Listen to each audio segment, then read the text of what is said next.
Hi, Hello. it's very nice to meet you. Thank you for It's an having honor me. to be here and talk to you. Thank you. My background on narcissism is through self-experience with narcissistic people. I'm at the moment writing a blog. It's Narciss und Goldmund.ch, but it's getting translated in English, and it will be this year coming out in English. It's Narcissus and Goldmund.com.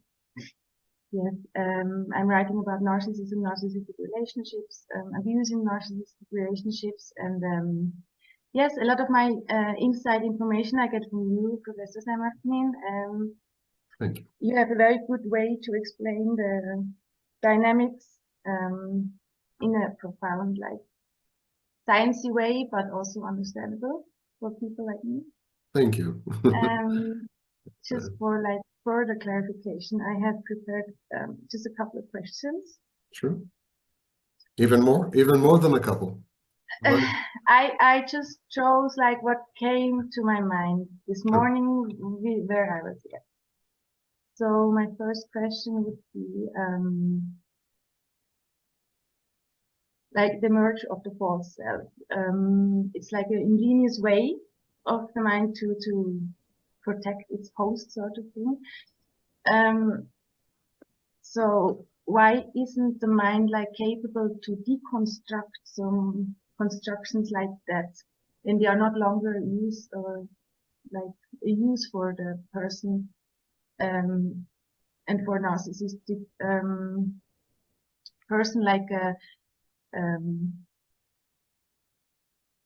the existential threat of a narcissistic breakdown or so that can come from all these as well for the narcissist, confusing relationships. So wouldn't it like the trigger for nature or the human's mind to deconstruct the false self? And as well, like to clarify, like in the Maslow's theory of human needs, the aspects of like intimacy, connection, belonging is like under the aspect of status, prestige, and recognition. So if that would be like the logical way, it would make kind of sense, no? It's a very good question, actually, and it is at the core of a lot of my work.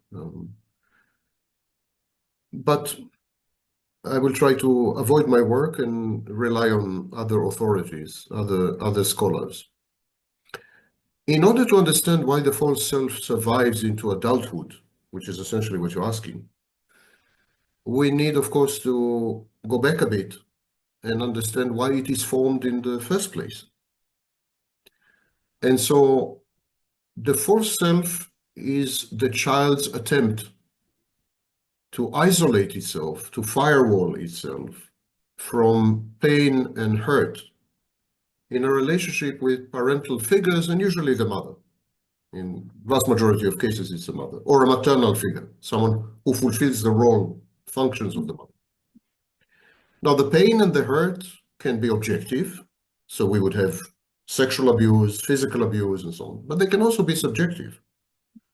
When the child is instrumentalized by the parents, when the child is parentified, when the child is not allowed to develop his or her own boundaries, to become an individual, to separate, when there is overprotectiveness, when the child is idolized or pedestalized, and consequently the child is unable to interact with peers in a meaningful way.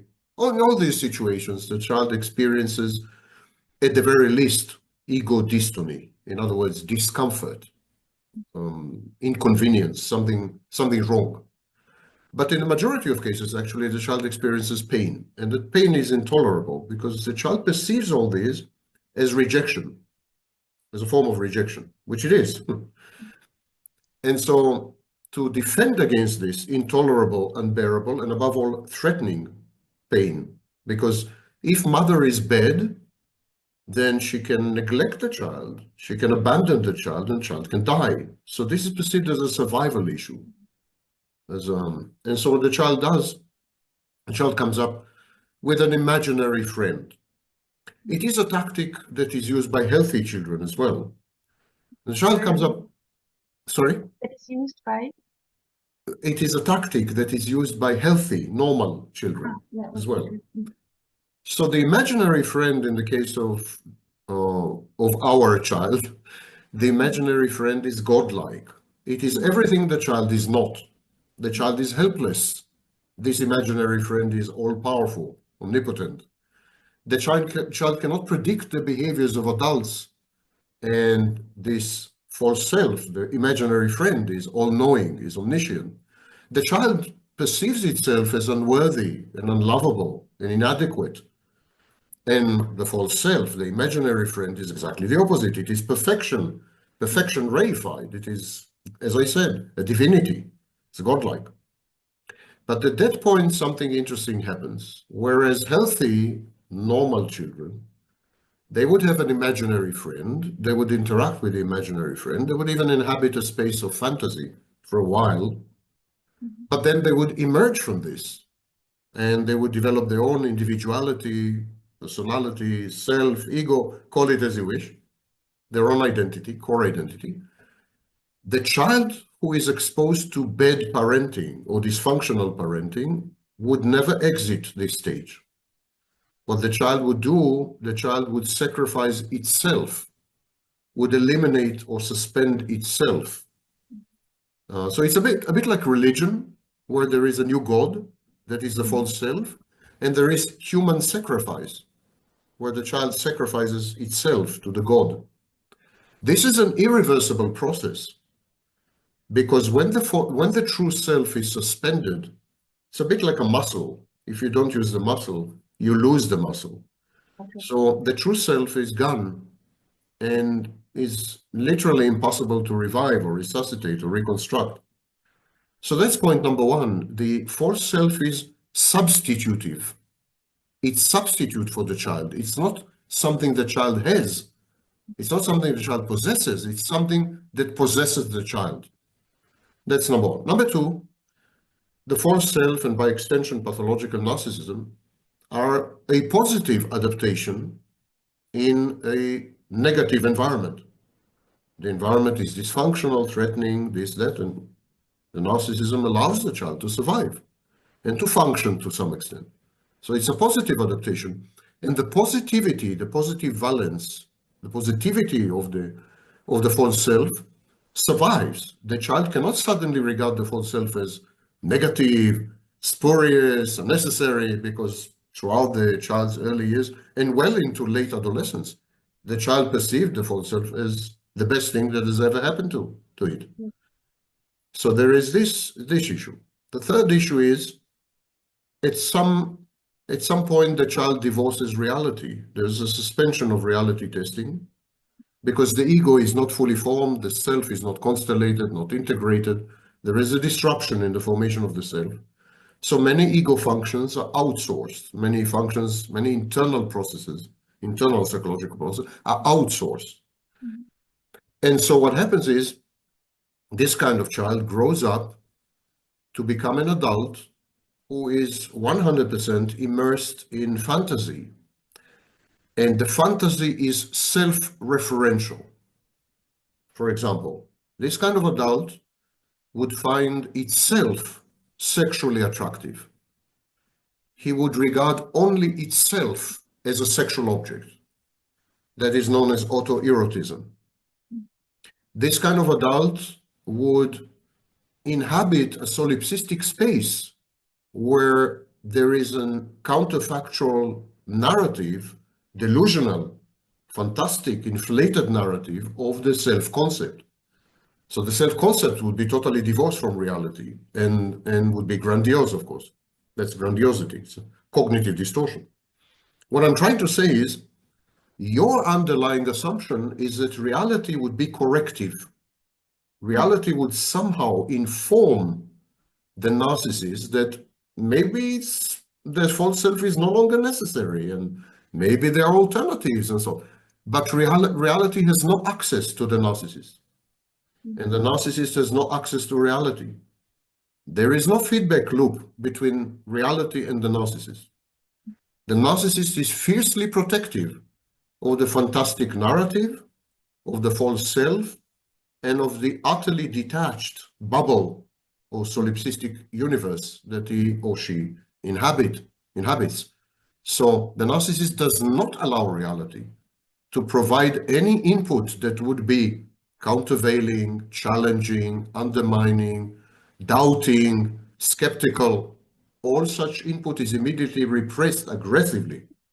And the narcissist becomes very violent, even very aggressive when you try to challenge the premises of the narcissist fantasy.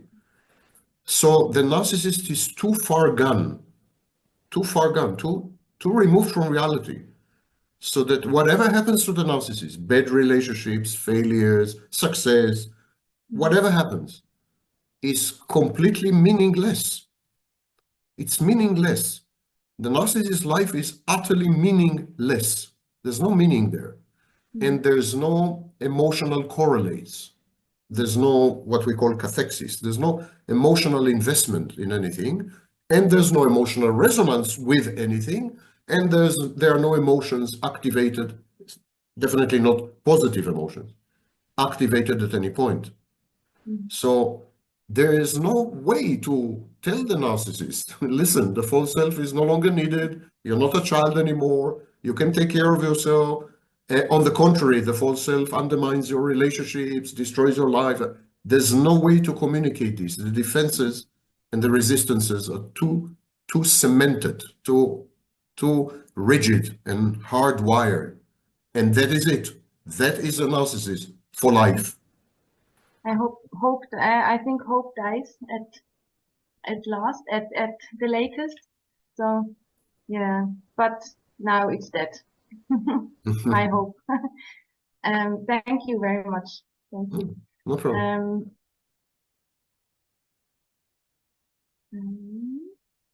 Yeah. Could you maybe explain me a little bit? Like, I have some picture of it, but not a clear one. What the state of mind looks like inside a narcissist. When all these cognitive dissonance and between the internal self and external world like intensifies, and it's getting harder and harder to do managing the distortion of their own like reality and friction, and like that must be unbearable, or how does that internal process could be described, maybe? Of course, pathological narcissism is a renouncing of reality, a rejection of reality at a very early stage of development, so that there is no chance for the formation of anything that has to do with reality. Reality testing, for example. Object relations as well. There's no possibility to interact with other people in any meaningful way. So there's no object relations. Everything is inwardly directed. Freud called it narcissistic libido. Everything is inwardly directed, not other directed. Narcissism, according to many authorities and many scholars, not the least of which is Otto Kernberg, is very, very reminiscent of psychosis, of a psychotic disorder. It's, one could say, pseudo-psychosis, in the sense that there is a serious confusion between internal and external. The psychotic patient believes that internal objects, for example, voices or images, are not internal, they're actually external. This is known as hyperreflexivity. It's the same with the narcissist, only the other way around. The narcissist believes that external objects are not external, they're actually internal. The narcissist does is internalizes reality, internalizes external objects, and converts them into internal objects. So from external to internal. Because the narcissist converts everyone and everything, beliefs, ideas, collectives, institutions, individuals, intimate partners, children, family, colleagues, friends, you name it, Everything is converted immediately into an internal object, which is then embedded in a kind of script or narrative, as if everything was a giant theater production or film set, kind of film set in Hollywood. So because the narcissist does this habitually, and because the narcissist is able to manipulate the internal objects in a way which would appear to be reasonable, would appear to be meaningful, would appear to comply with the rules of reality. In other words, the internal objects inside the narcissist, they talk to each other, they interact, they fight, they are silenced, they are activated, and everything looks a lot like reality would look to you. It feels the same way as well. It feels real. So the narcissist is not able to tell the difference between fantasy or the mind space and reality. Not able, because the dynamics are mirrored. The dynamics of reality are totally mirrored and simulated within the mind space of the narcissist.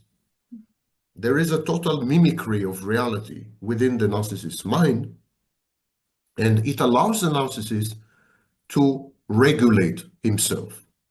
So, for example, if the narcissist has separation insecurity, also known as abandonment anxiety, narcissist is afraid to be abandoned, so he would internalize the potentially abandoning external object, and then as an internal object, it will never abandon him.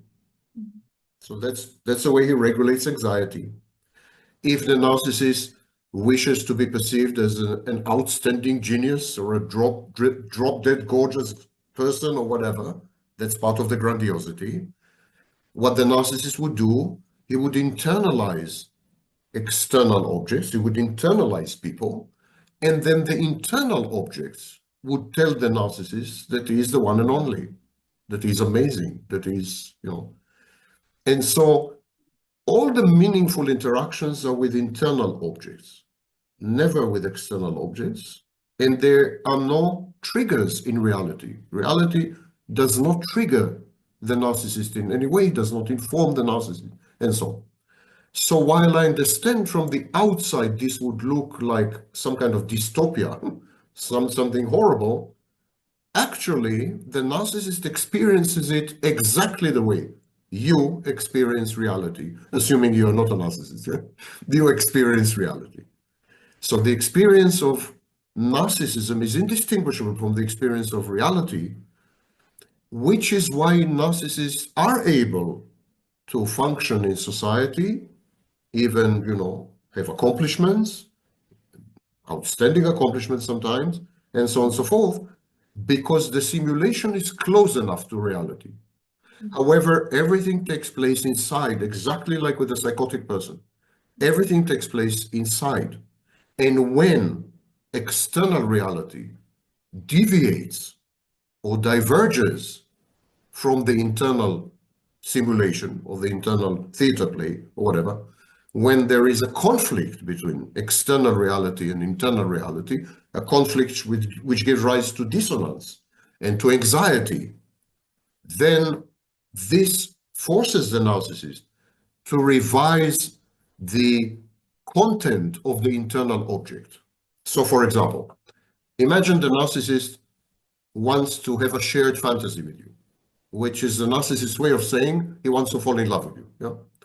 So he says, wow, she can provide me with my needs. Narcissists have 4 needs. They have sex, supply, safety, and services. So he says, okay, she can provide me with 2 out of these 4. So she's eligible. She can be my intimate partner. He then immediately converts you into an internal object. He snapshots you. The clinical term is introjection. He introjects you. You become an internal object. Okay, so now there's two of you. There's one of you outside and one of you inside. The narcissist continues to interact with your version, with your representation in his mind, never with you. But if you begin to contradict this internal version, you're too independent, you're too autonomous, you disagree with the narcissist, you criticize the narcissist, you have your own friends and family, you make decisions independently, you're agentic, you're autonomous. All this contradicts, undermines the internal object. What the narcissist would do then, he would not say, wait a minute, something is wrong with the way I see things. She is independent. She is an external object. She is separate. I was wrong. Narcissists are never wrong. So instead, what the narcissist would do, he would revise, he would rewrite the internal object that represents you in his mind. Initially, he would idealize you. He would say, you're perfect, you can do no wrong, you're amazing, you did. But when you begin to contradict the internal object, conflict with it, he would revise it, and he would say that you are evil, you're bad, you're stupid, you're ugly, so he would convert you into what is known as a persecutory object. Mm-hmm. To cut a long story short, even when the narcissist is confronted with reality, he does not accept reality. All he does is he rewrites his internal space. He creates a new narrative, a new theater play, a new movie. It's all internal. Nothing is happening outside. Does the narcissist need to, in the love bombing phase, he actually hears all those things like, oh, you're amazing, from the other person. Does he need to hear those things to be able to construct insight after, or is it really all like imaginary? Probably he has in the beginning of stages, the narcissist is idealized as well from the other person. Because he's everything you want. So, those things after he projects insight, does he need to hear those things, or can he just develop every kind of imaginary fiction of that person? The very fact that the narcissist idealizes a potential source of supply or a potential intimate partner or potential friend, or the very fact the narcissist idealizes, leads to the idealization of the self. This process is called co-idealization. If the narcissist sees you and he says, wow, she could be my intimate partner, he idealizes you. At that minute, he idealizes himself because he now owns you. You're his property. It's like owning a flashy car or a very expensive house, So he doesn't need you to idealize him. Remember, you are totally irrelevant. A reality is totally irrelevant. No feedback you can provide is meaningful. The supply that you should provide or expected to provide, the supply is merely an echo, a resonance of the internal supply, the self-supply. When he idealizes you, he's not idealizing you, he's idealizing himself, actually. It's all about him. It's all self-referential, self-directed. So the answer to your question, even if you don't tell the narcissist, you're amazing, you're this, you're that, if he decided, or she decided, that you are an eligible target, that you could serve, that you could provide the 4 S's or 2 or 3, then regardless of what you say or don't say, the narcissist would idealize you because it leads to self-idealization and allows the shared fantasy to be started. The jump starts the shared fantasy.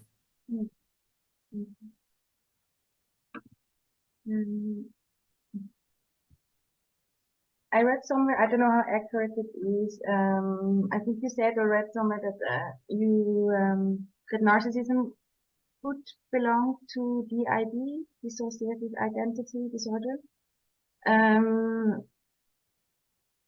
I'm not a professional in that field, but if I could guess from what I've seen, like in interaction and what's happening right in front of my eyes, I would think they're very plausible. What were your thoughts behind that perspective, and do you still have that perspective? And does that concept of the interject play a role as the one part of the DID? Yeah, first of all, it's important to know that within the DID family, DID is a family of disorders. Dissociative identity disorder is very misleading. It should be dissociative identity disorders. There are many. Within that family, I suggested that there is a specific type of dissociative identity disorder known as OSDD. And that type corresponds to borderline personality disorder and narcissistic personality disorder. If you look at it, the narcissist has a true self and a false self. And by definition, it's two people. By definition, it's two personalities, two selves.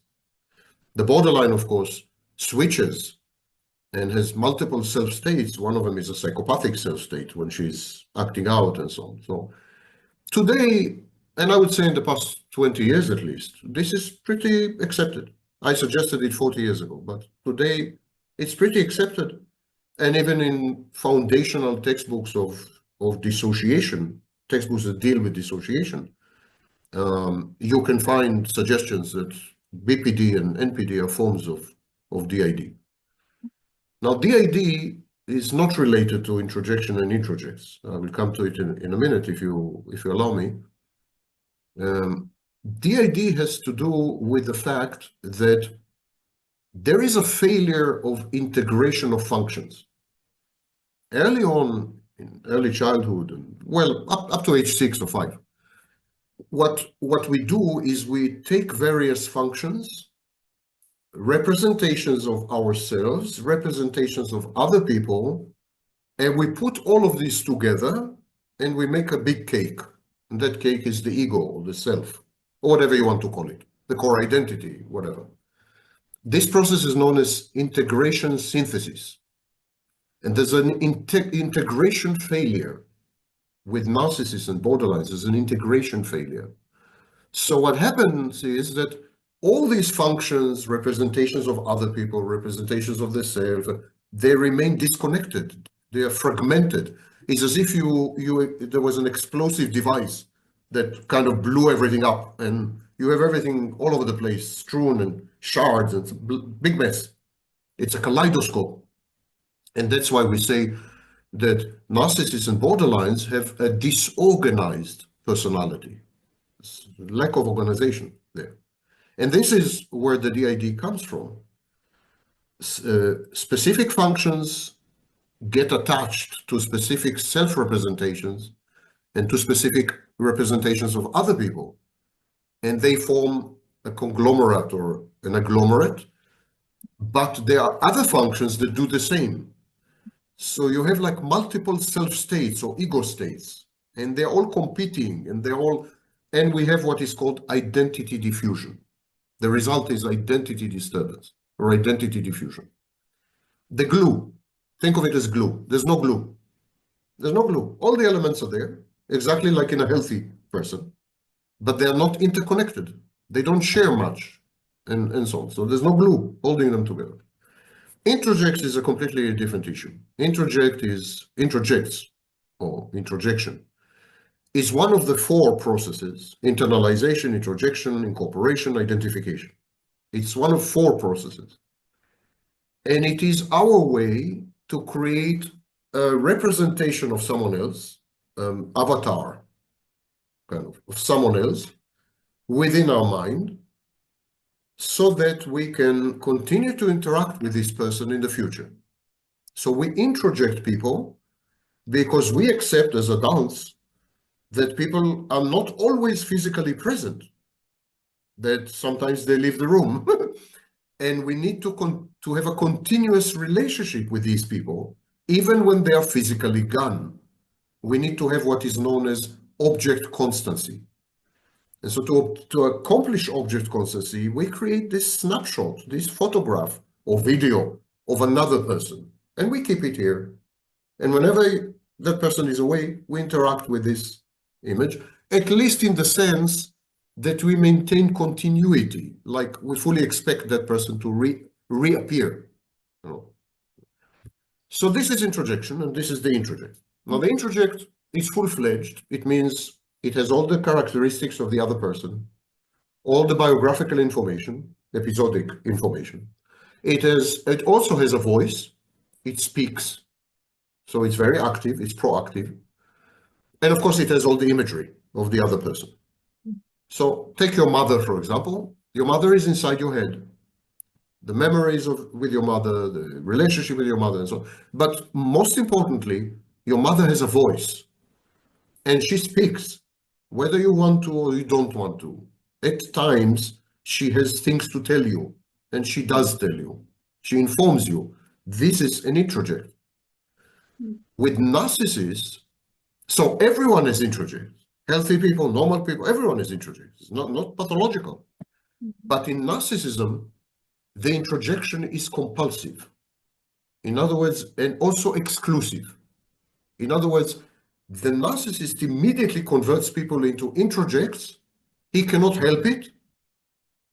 He cannot help it, and it is the only existence that he recognizes.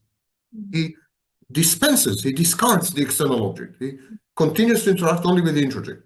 So this is pathological.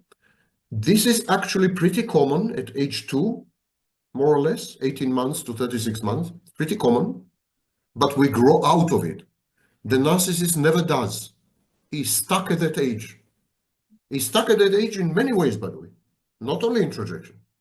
Emotional maturity, ability to tell external and internal, boundaries, separation, you name it, the narcissist psychologically is about 2 to 3 years old. About 2 to 3 years old. So this is one aspect of the fact that the narcissist cannot tell the difference between internal and has a preference for the internal. It is only when we are 2 years old that we very, very hesitantly and with a lot of fear begin to explore the external world. Until then, we're with mommy all the time, holding her leg, never letting go. Also psychologically, we're with mommy. It used to be known as the symbiotic phase. We are one with mommy in many ways. And gradually, we begin to realize that she's separate, she's external, but we don't fully accept it. And then at age 18 months, 2 years old, we gradually walk 3 steps, and then we run back to mommy, and then we walk 5 steps, and we run back to mommy. And this takes 2 years. This process, known as separation individuation, takes 2 years. Narcissists never do this. They never reach this stage. They're stuck in the symbiotic phase or whatever else you want to call it. They never explore the world. In many cases, because the mother would not allow it. She's insecure. She's overprotective. She is abusive. She's exploitative. She's depressive. She's selfish. She's this, she's that. This is known in psychology or psychoanalysis as a dead mother. Dead metaphorically, yes? A mother who is absent, who is not there. Yeah. So she doesn't allow the child to separate safely. Child needs to know that mother is a secure base. Mother will not punish him if he explores the world. Mother will not be devastated if he lets go, And these kind of mothers give the wrong signals, and the child remains attached and never lets go. Never letting go means never exploring reality. End of story. You remain embedded inside your mind. By the way, we have 5 minutes left. If you wish to continue, I'm at your disposal, but we would need to click on the same link again. Okay. Okay. So there's another 5 minutes. Let's continue to talk, and then we say temporary goodbye. Okay. You have to wait 5 minutes because the file is saving. Yeah. After we hang up, you have to wait 5 minutes, and then you click on the same link if you wish to continue. It's up to you. Yeah. Oh, I would love to. Okay.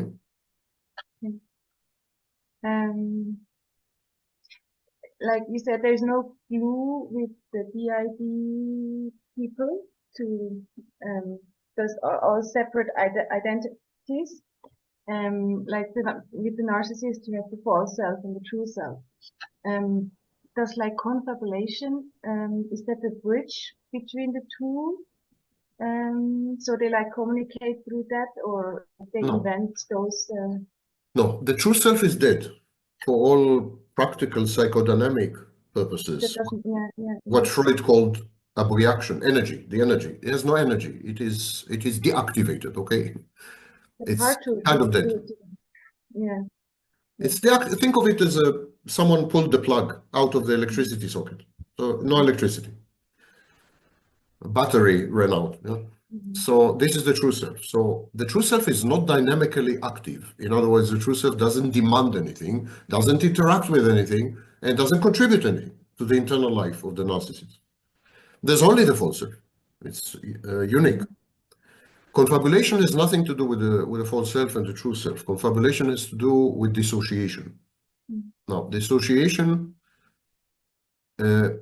is a way to avoid reality that is unpleasant, threatening, unacceptable, socially or internally unacceptable, or reality that conflicts with other perceptions of reality. So dissociation. And amnesia. Sorry? When amnesia happens. So dissociation has three forms, three manifestations. One of them is amnesia, when you simply forget the information from reality is forgotten. There are others. Depersonalization is when you feel as if you are not there. There is a reality, but you're not in it. You're not there. And derealization, when you feel that you are there, but it's not real. It's not reality. So these are three forms of dissociation. Narcissists, exactly like borderlines, are dissociative because they had to forget abuse and trauma, and they had to forget their early childhood. So they're highly dissociative.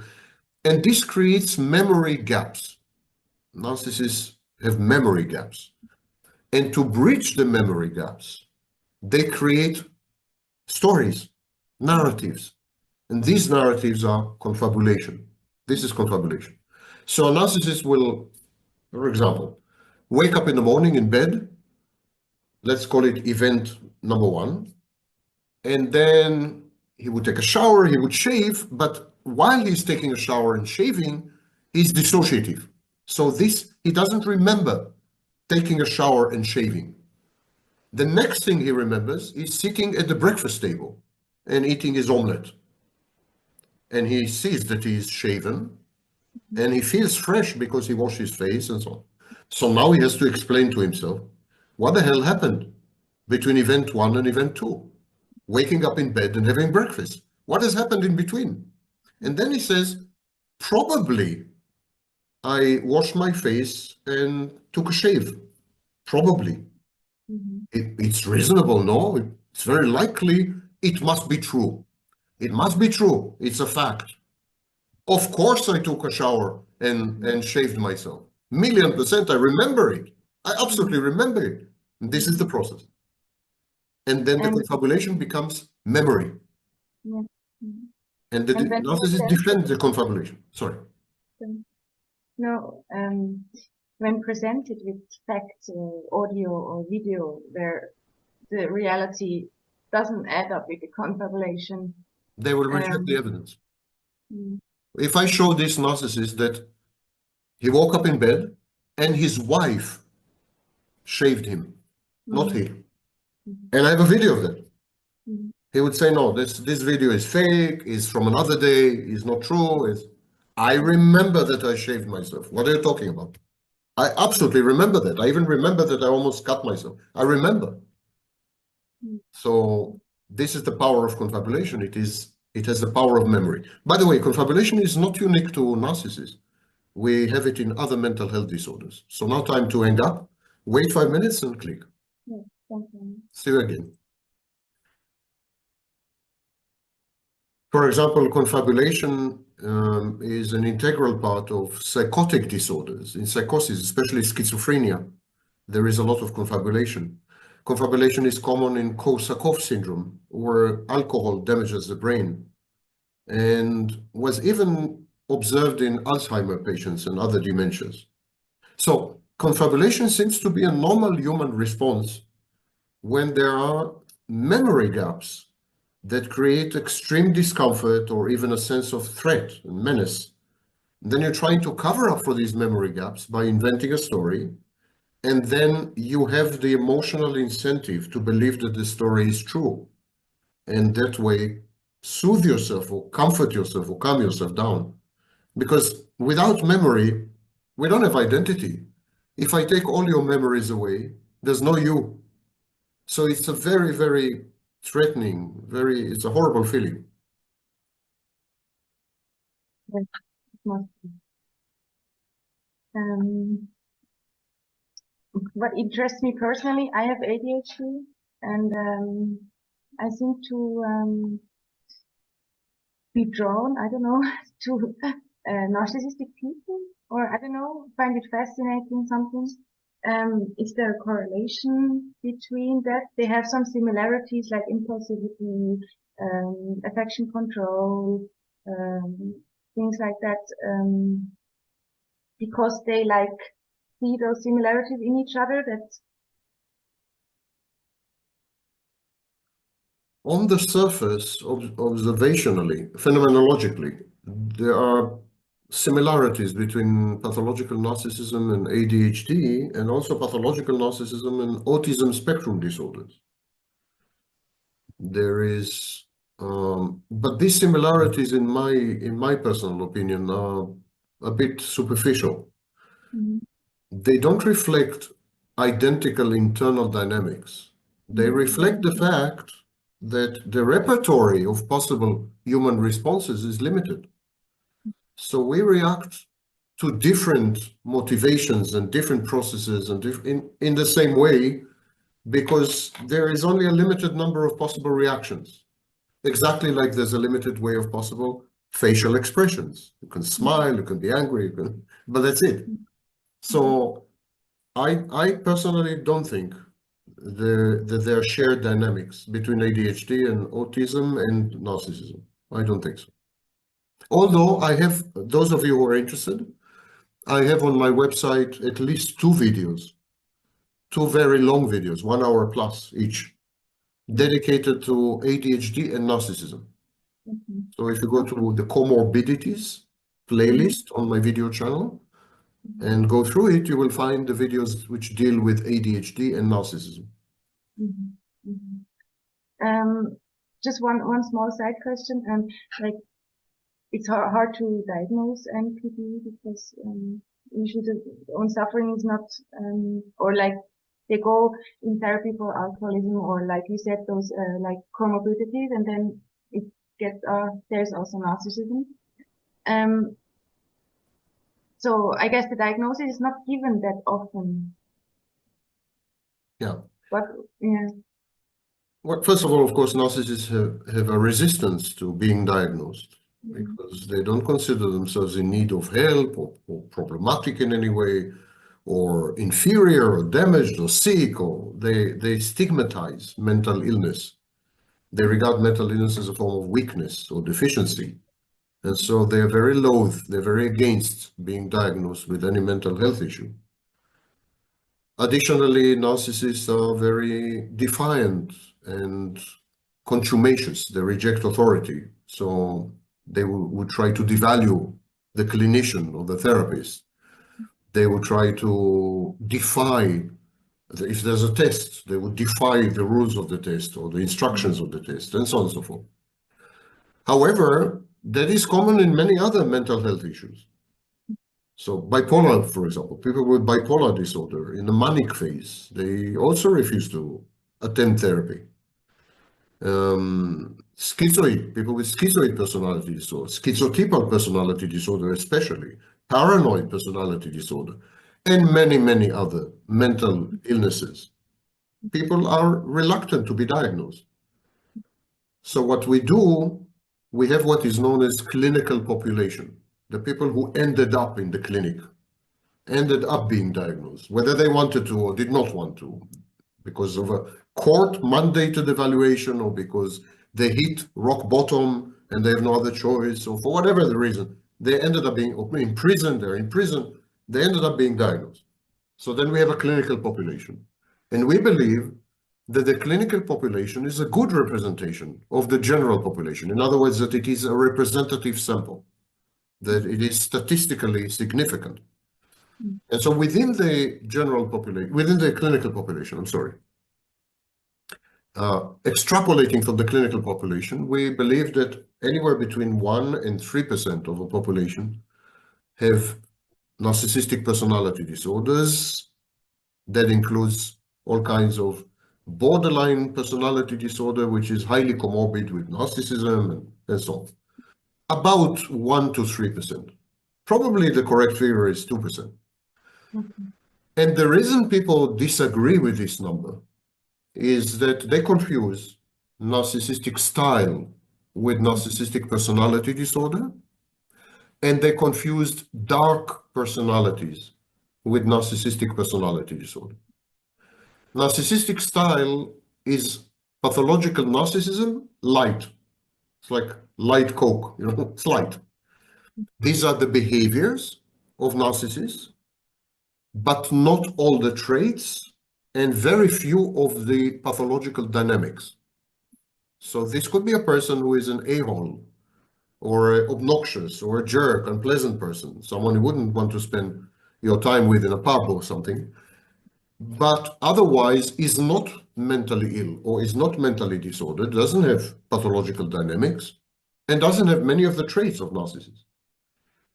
Dark personality is someone who has subclinical narcissism.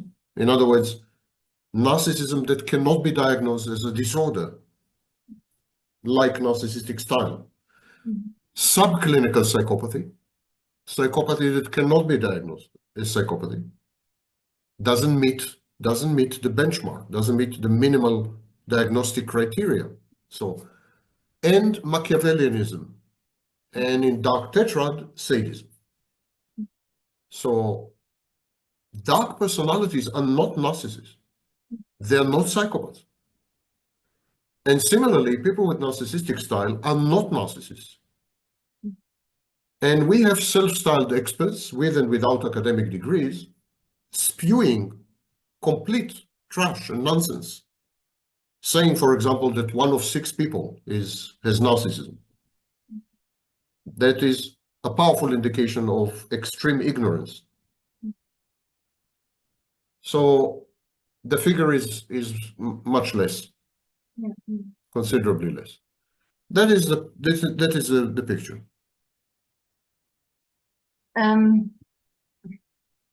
What do you have something on your heart? Like you want people to know, writing about narcissism, experiencing narcissism, that maybe goes forgotten or unknown or doesn't have the right amount of knowledge, like knowledge is not spread wide enough, or what is like personally important for you, for people to know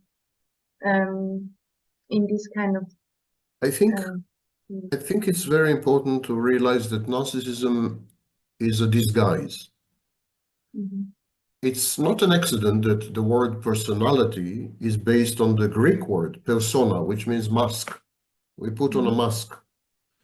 So personality disorder is a mask disorder. It's the disorder of a mask. And so narcissism is shape-shifting, is chimeral. It can acquire many, many forms. And many of these forms are very surprising and are not considered to be narcissism, but they are. For example, we have a variant of narcissism known as prosocial or communal narcissism. That is a narcissist who is very grandiose about his or her morality, ethics, prosocial activities, communal activities, altruism, charity. So it's a narcissist who is very proud of and arrogant because he is a good person. His goodness makes him in his mind very special, very unique, very superior to other people. He's morally superior. He's more altruistic than you. He's more charitable than you. He's more. So we have examples like, for example, Mother Teresa, you know, these are actually narcissists. And that's one example of how narcissists can shapeshift and not be identified. So we have many gurus, self-help coaches, and so on and so forth, and they're actually narcissists. Another disguise, empaths. Empaths, this is a self-aggrandizing title. I am unique, I'm special, I have amazing empathy, I'm super kind. So it is about self-enhancement, self-elevation. It's a narcissistic act. The overwhelming vast majority of so-called empaths are actually covert narcissists. It's a form of narcissism. And I gave you only 2 examples, but narcissism can wear many disguises.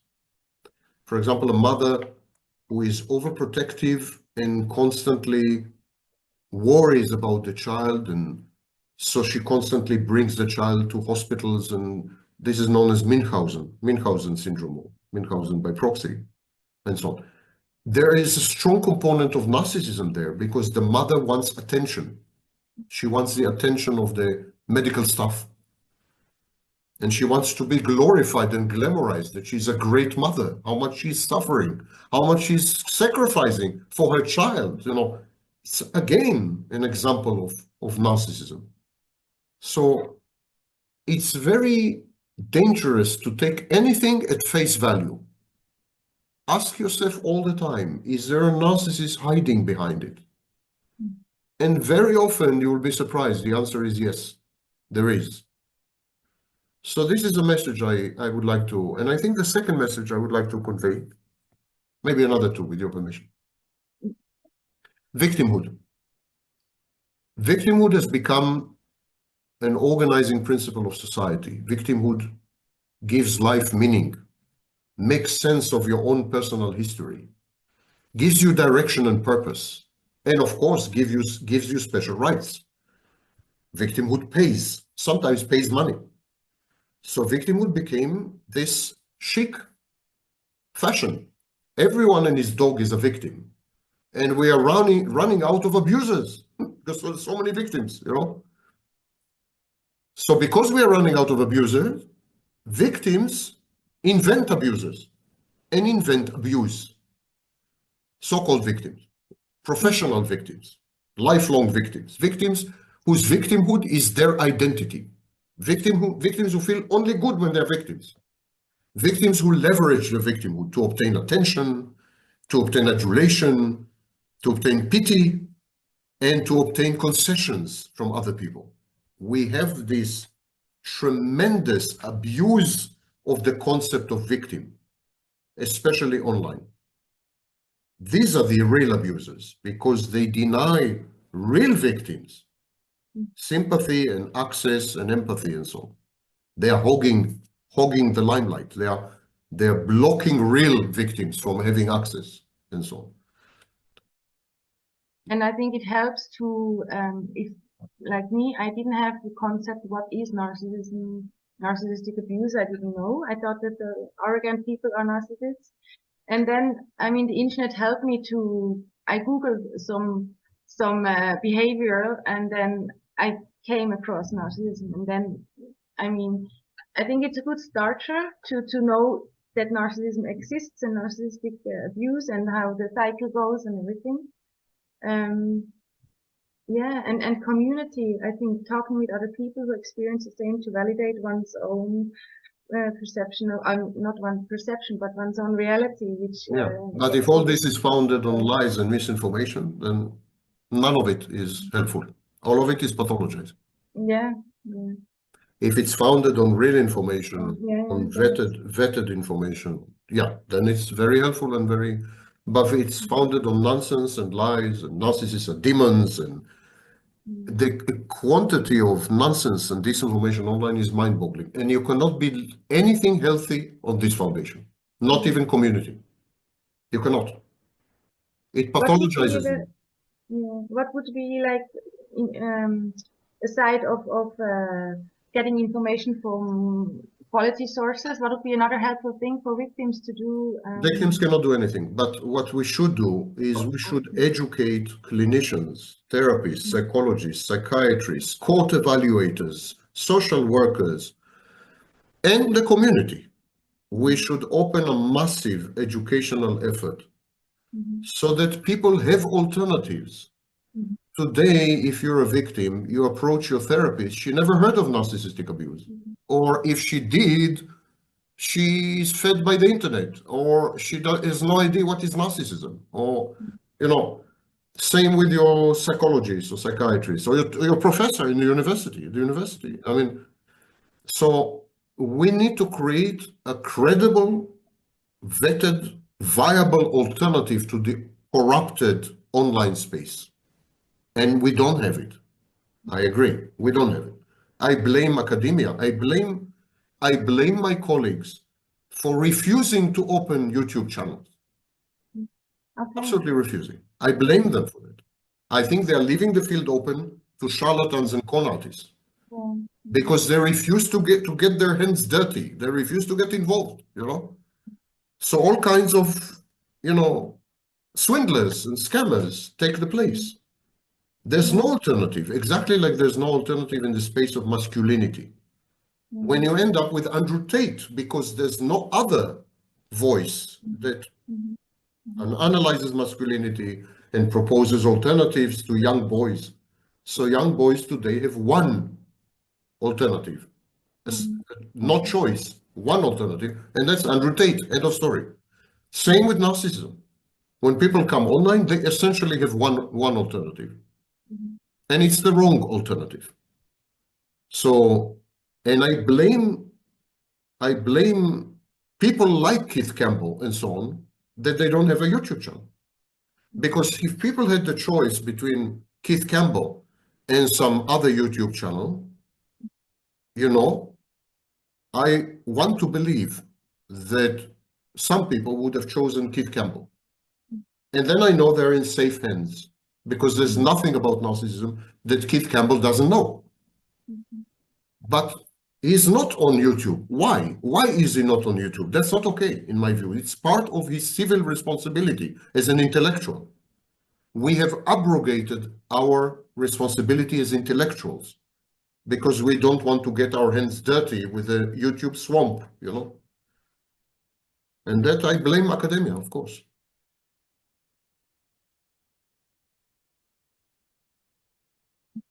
What does help? What helps you like in everyday life, or what are the little islands for a narcissistic person to feel content? Or do they feel content anyhow, or is it just when they have enough supply? Or it would help to think of a narcissist as a drug addict. So all of existence is constricted. It becomes very narrow, and it is occupied and preoccupied exclusively with obtaining and securing narcissistic supply. Exactly like the junkie cannot think much about philosophy or politics, or is focused on getting the next fix and the next dose, you know. So this is narcissist. He's addicted to narcissistic supply. It's a drug. It helps him to regulate his internal environment. When narcissistic supply is absent or deficient, there is collapse. Collapse is a horrible state of mind. When the narcissist's grandiosity is challenged, when there is negative supply, that is also very bad. Narcissistic injury, narcissistic mortification. So everything revolves around supply. One common mistake online by the aforementioned self-styled experts is that they confuse narcissists and psychopaths. So first of all, it's not true that all psychopaths are narcissists. It's another nonsense propagated by self-styled experts. The psychopath is goal-oriented. The psychopath really wants money. The psychopath really wants power. He really wants sex, the psychopath. Actually, important to the psychopath is to accomplish these things, the process of accomplishment. So the psychopath needs to prove to himself that he is self-efficacious, that he is supreme in his ability to secure outcomes. Okay, so but he is invested in the outcomes. He needs sex to prove to himself that he is irresistible. He needs money to prove to himself that he is super rich. Psychopaths are goal-oriented. Narcissists care only about supply. So narcissists don't care about money. They do not care about power. They do not care about anything. A narcissist would make a lot of money because making money will guarantee attention, will guarantee supply. A narcissist would become president of the United States because by becoming president of the United States, he gets a lot of attention. A narcissist would purchase Twitter or X because by purchasing a social media platform, he gets a lot of attention every day. It's about attention exclusively. Everything else is an instrument to obtain attention. Just that. So when you ask what is the state of mind, when he gets attention, he feels all good. When he doesn't get attention, he feels bad. It's a binary state, like a not very complex machine. I'm good, I'm bad. Good, bad. That's all. And this is, again, if you think about it, it's like a baby, because a baby feels that way. I'm good because my diaper is dry and I got food. My mother breastfed me, and so now I'm good. But then my diaper is wet, or I did not eat, and I feel bad. But good, bad. This binary state is very infantile state. Yeah.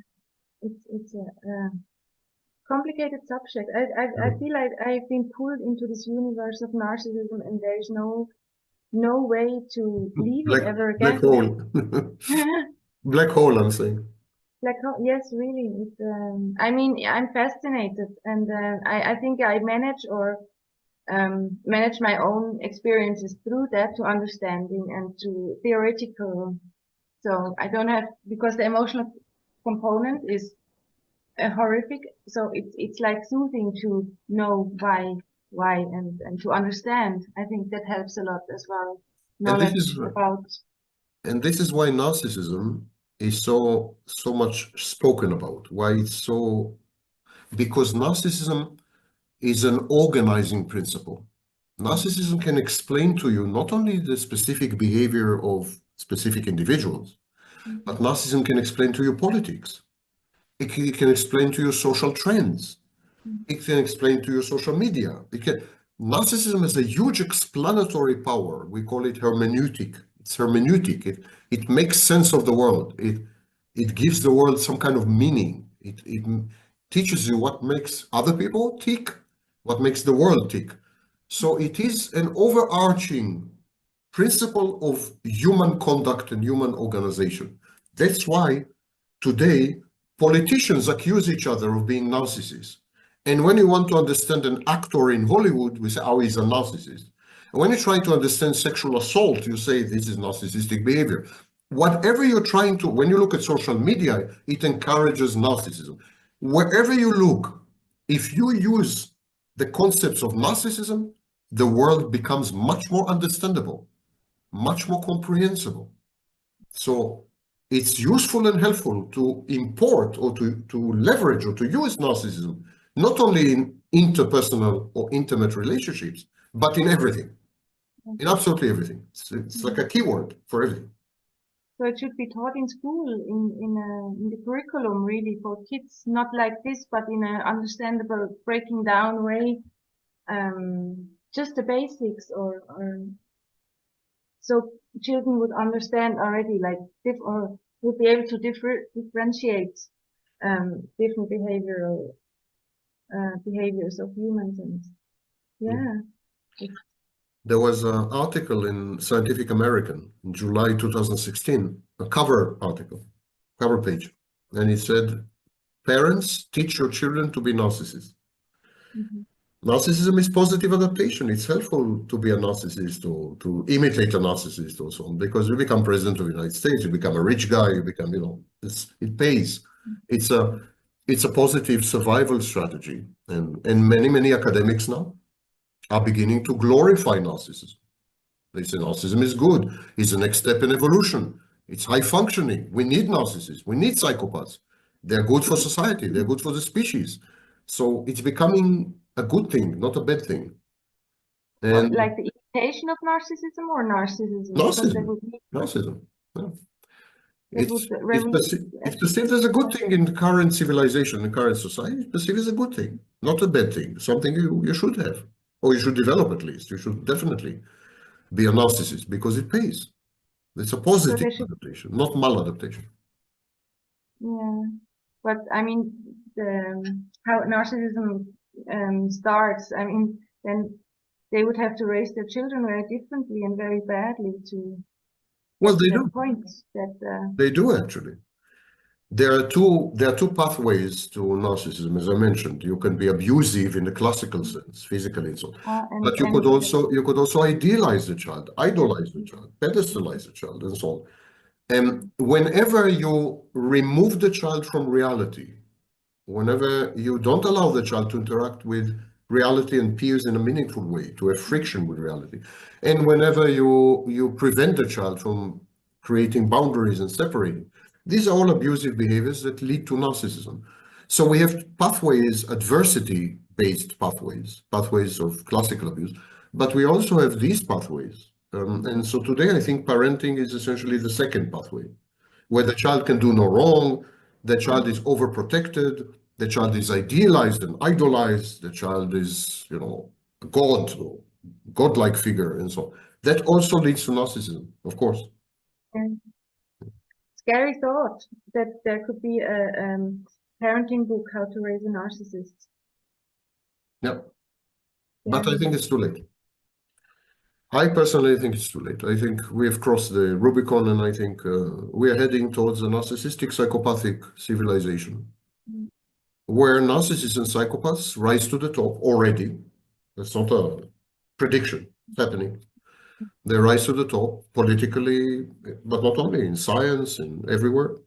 The rates of plagiarism in academia have exploded. I mean, all antisocial behaviors in all settings are exploding in interpersonal relationships, intimate relationships, friendships, church, academia, politics, show business, you name it, entertainment, media, the media, everywhere we have an explosion of antisocial behavior. And a lot of it is being normalized, with one exception, maybe sexual assault and sexual abuse. A lot of other behaviors, many other behaviors, are being totally normalized. And now we have artificial intelligence, which is going to contribute to antisocial behavior because it is in itself antisocial and narcissistic. The technology itself is antisocial and narcissistic. So it's just beginning. We need to say goodbye because we have 2 minutes. Yes. Thank you very much. It was an honor and a pleasure. I can't still believe it that I'm talking to you. No, my pleasure. Thank you. Thank you. Thank you very much. I will write about it in next blog, and I wish you a good end of the year. Thank you, and you too, and a happy new year. I'll send you the links to the video files. Thank you very much. Okay, take care there. Bye-bye. You too. Bye. Bye-bye.